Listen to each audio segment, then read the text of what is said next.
नमस्कार, स्वागत है आप सभी का हमारे इस खास प्रोग्राम में। मैं हूं आपके साथ सुनील चौहान।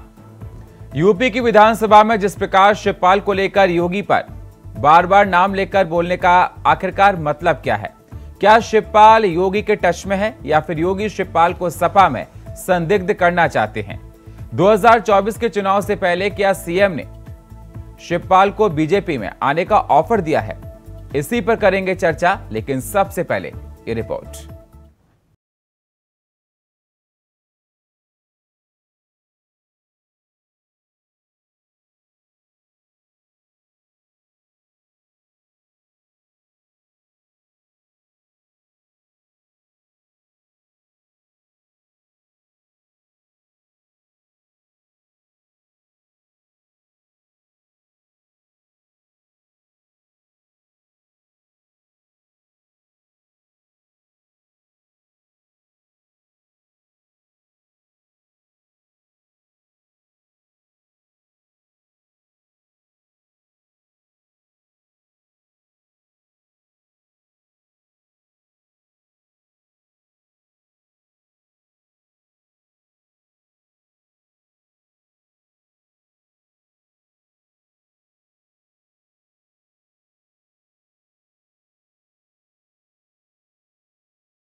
मैं तो फिर से कह सकता हूं कि चच्चो अभी से रास्ता तय कर लो अपना।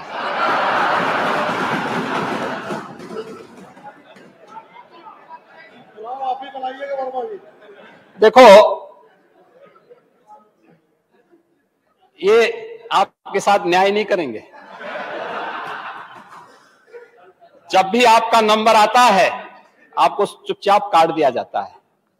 आपके भल मानस को ध्यान में रख करके आपके संघर्ष को कोई ध्यान में नहीं रखता है। और कुछ तो आपको अपने मित्र से कुछ तो सीखना चाहिए। वहीं विधानसभा में मॉनसून सत्र के आखिरी दिन विपक्ष सरकार को जमकर घेर रहा था। इसी दौरान उत्तर प्रदेश के मुख्यमंत्री योगी आदित्यनाथ और सपा नेता शिवपाल यादव के बीच भी बहस हो रही थी। अब पारी अखिलेश की थी। सपा नेता ने सुभाषपा अध्यक्ष ओम प्रकाश राजभर की तरफ इशारा करते हुए कहा, माननीय मुख्यमंत्री इन्हें जल्दी शपथ दिला दीजिए, नहीं तो हमारे तरफ आ जाएंगे। वहीं सीएम योगी ने शिवपाल से चुटकी ली और कहा कि आप अगर ये इमला अपने भतीजे को समय पर पढ़ा दिए होते तो किसानों का भला हो जाता। अखिलेश भी राजभर पर तंज कस रहे थे। तभी जिक्र हो गया गाने का, चल सन्यासी मंदिर में। फिर जवाब दिया राजभर ने। क्या अब वो भी सुनिए। उन्होंने एक गाना सुना था और जब मैं मंच पे रहता था इनके साथ तो एक गाना हमेशा गाते थे, चल सन्यासी मंदिर में। और अब मैं बैठना चाहूंगा और आप खड़े होना। अध्यक्ष महोदय, केवल गाने के लिए खड़ा कर रहा हूं इनको।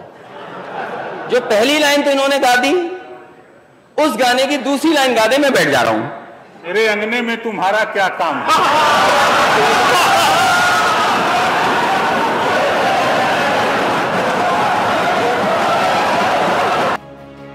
खैर, ये तो सियासी वॉक युद्ध है जहां जुबानी जंग में एक दूसरे पर तीर छोड़े गए।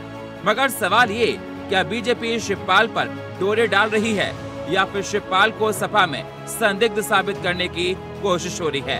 खैर, जो भी सच हो, ये तो तय है कि योगी ने तीर तो छोड़ दिया है। इसका असर सूबे की सियासत पर पड़ना तय है। Bureau report, India voice, Lucknow. तो जिस प्रकार से देखा गया उत्तर प्रदेश की विधानसभा में योगी वर्सेस अखिलेश यादव, और योगी ने इशारों में शिवपाल यादव पर टिप्पणी की। उन्होंने कहा कि 2024 को लेकर अभी से रास्ता आप तय कर लीजिए। तो संदिग्ध पैदा कर दिया शिवपाल यादव को समाजवादी पार्टी में। अब ये क्या अंदेशा लगाया जाए कि 2024 में शिवपाल यादव बीजेपी में शामिल होंगे? हमारे साथ चर्चा में जुड़ चुके हैं प्रदीप भटनागर जी, हमारे साथ हैं बीजेपी से, और हमारे साथ मनोज यादव समाजवादी पार्टी के प्रवक्ता जुड़ चुके हैं। मनोज जी, स्वागत है आपका हमारे साथ इस चर्चा में जुड़ने के लिए। सबसे पहले मनोज जी, मैं आपके पास ये आना चाहूंगा, मनोज जी, जिस प्रकार से देखा जाए योगी आदित्यनाथ ने सदन में कहा शिवपाल को लेकर कि जब भी आपका मौका आता है आपको किनारे कर दिया जाता है, ये आपके साथ न्याय नहीं करेंगे।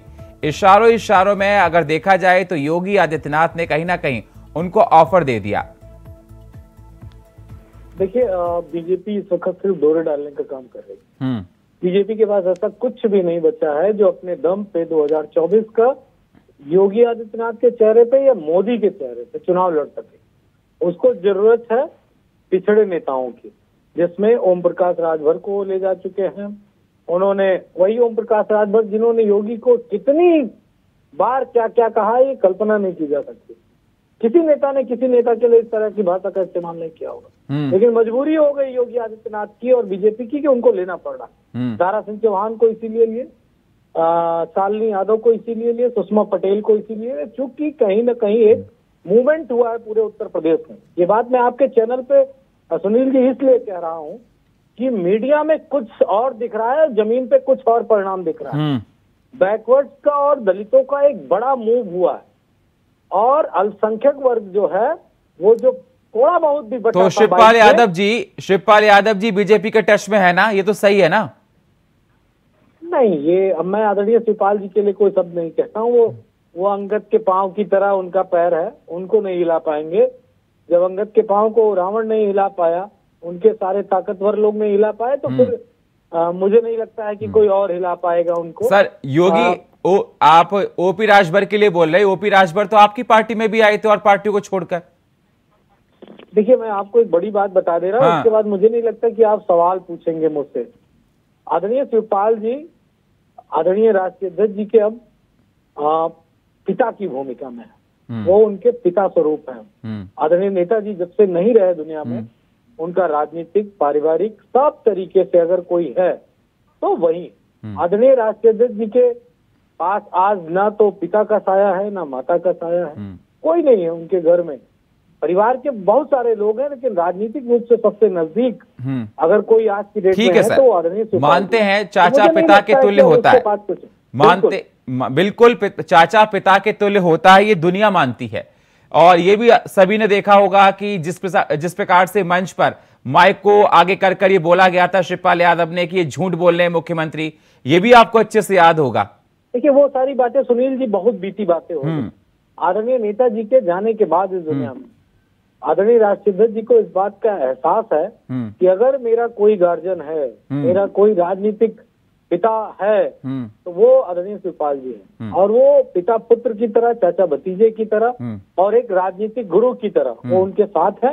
ये सारी बातें कहना कि बीजेपी के योगी नहीं, उनको प्रधानमंत्री मोदी भी अगर डोरे डालने आएंगे, अमेरिका के राष्ट्रपति भी डोरे डालने आएंगे, तो वो टच से मत नहीं होंगे। ये बिल्कुल स्पष्ट बात। खैर, मैं इतना जवाब भी इसलिए भावनात्मक रूप से दे दिया कि बीजेपी तो वो है जो दूसरे के घर में लड़ाई करा सकती है, दूसरे के घर के लोगों को बांट सकती है, दूसरे के लोगों को तोड़ सकती है। बीजेपी न तो अपनी वैचारिक रूप से जोड़ने का काम करती है, ना कोई ऐसा काम करती है जिससे कि समाज में ठीक है सर, एक सौहार्द। प्रदीप जी हमारे साथ हैं। ठीक है प्रदीप जी, आपने सुना मनोज जी को? जी बिल्कुल सुना। आवाज मेरी मिल रही है? तो सर सवाल मेरा आपसे यही है, जिस प्रकार से इनका कहना है कि बीजेपी दूसरों के घरों को तोड़ना चाहती है, लेकिन चाचा शिवपाल का अंगद का पैर है, उसको कोई हिला नहीं सकता। और सवाल मेरा सर आपसे यह भी है कि ओपी राजभर को शामिल हुए काफी वक्त हो चुका है, शपथ ग्रहण अभी तक क्यों नहीं हुआ?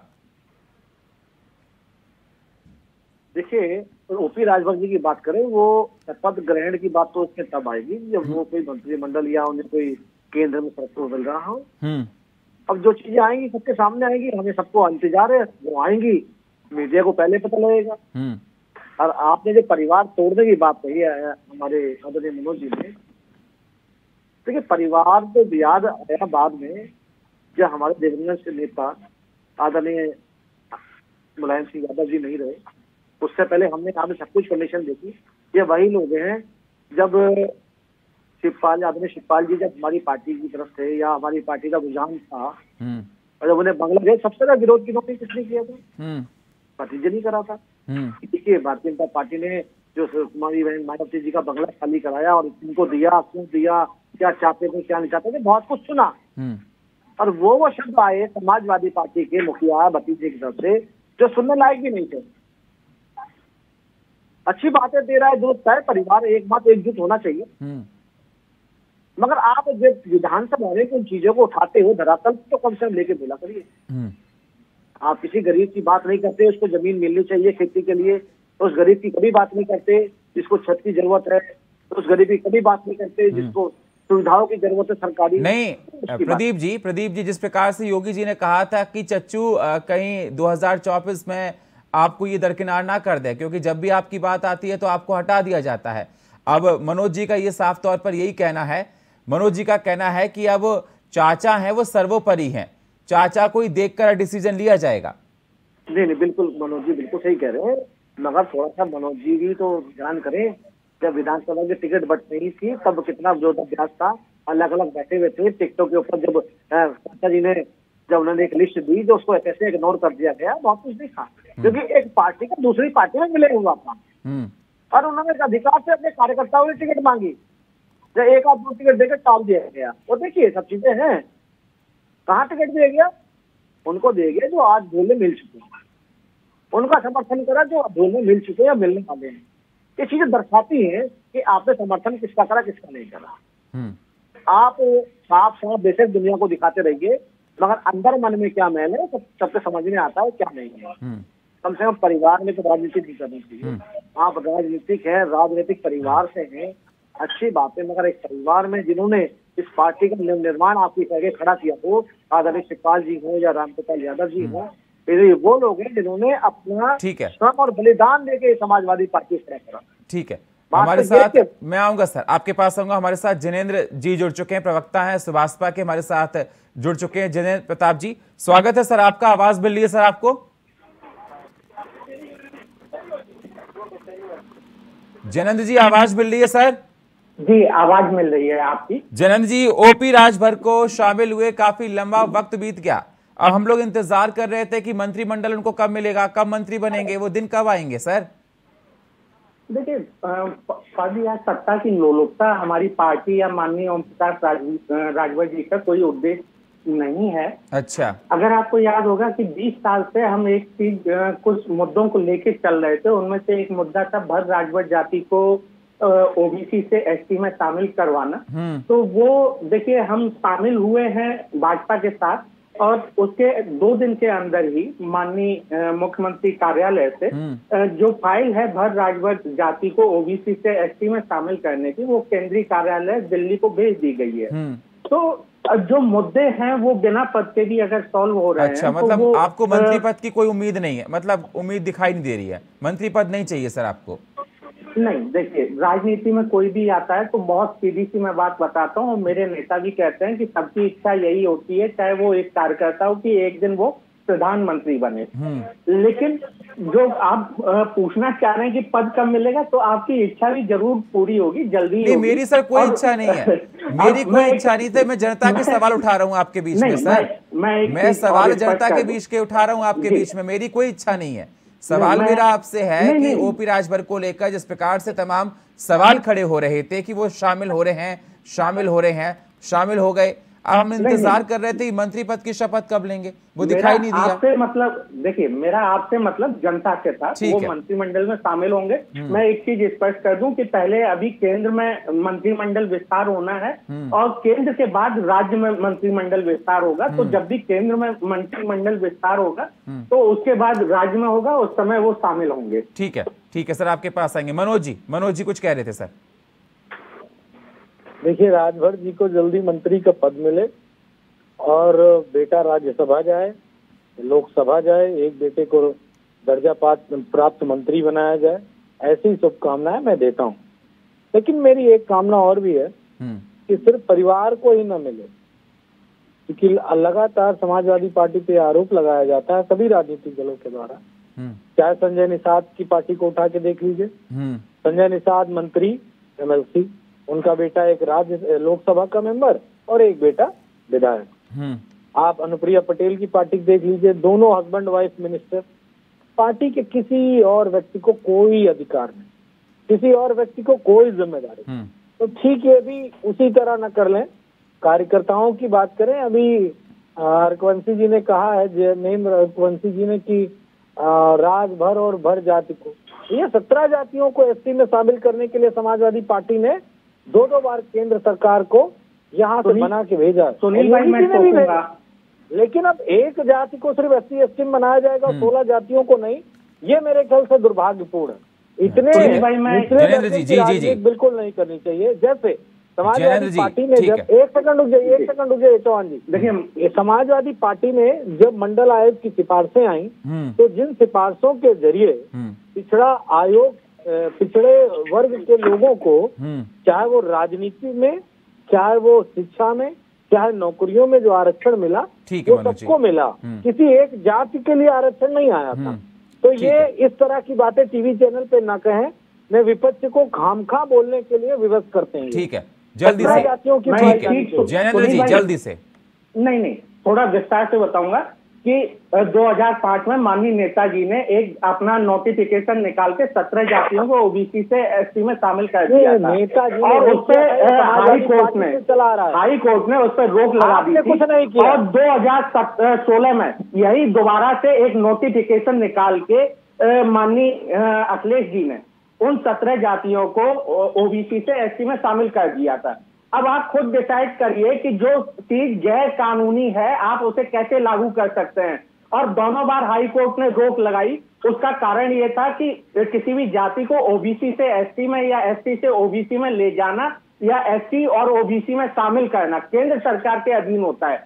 दूसरी चीज हमारे भैया ने कही कि जो भी परिवारवाद है, देखिए आप परिवारवाद की बात मत करिए। 70 लोग आपकी पार्टी के एक कुनबे के हैं, एक घर के हैं, एक परिवार के, छोटे से छोटा पद, चाहे वो ग्राम प्रधान से लेके मुख्यमंत्री तक का पद, रक्षा मंत्री तक का पद आपकी पार्टी में आपके घर वालों को ही मिलते थे। बाकी इधर उधर के तो जो जीत के आते थे उनको थोड़े बहुत इधर उधर के पद मिलते थे। अब जहां तक बात रही कि जातियों की, तो मैं केवल ये बता रहा हूं कि 20 साल पहले जो हमने लड़ाई शुरू की थी उसमें एक चीज केवल हमें मिली है। ठीक है सर, आपके पास बाकी चीजों के लिए लड़ाई जारी है। प्रदीप जी, अब जहां तक बात कही आपने कि आरक्षण की 2013 में हाई कोर्ट ने ठीक है सर, जयेंद्र जी मैं आपके पास आऊंगा सर, मुझे और गेस्ट भी लेने हैं सर। भाई बस थोड़ा सा एक जाति विशेष का जो मैं बताना चाह रहा हूं कि हाई कोर्ट ने आदेश दिया था कि एक जाति विशेष लाभ ले चुकी है आरक्षण का 50%, उसको आप बाहर करिए। इन्होंने नहीं किया। कितने थानों में यादवों के अलावा कोई और जाति के इंस्पेक्टर थे, डीएम थे, आप मुझे बताइए? नहीं थे।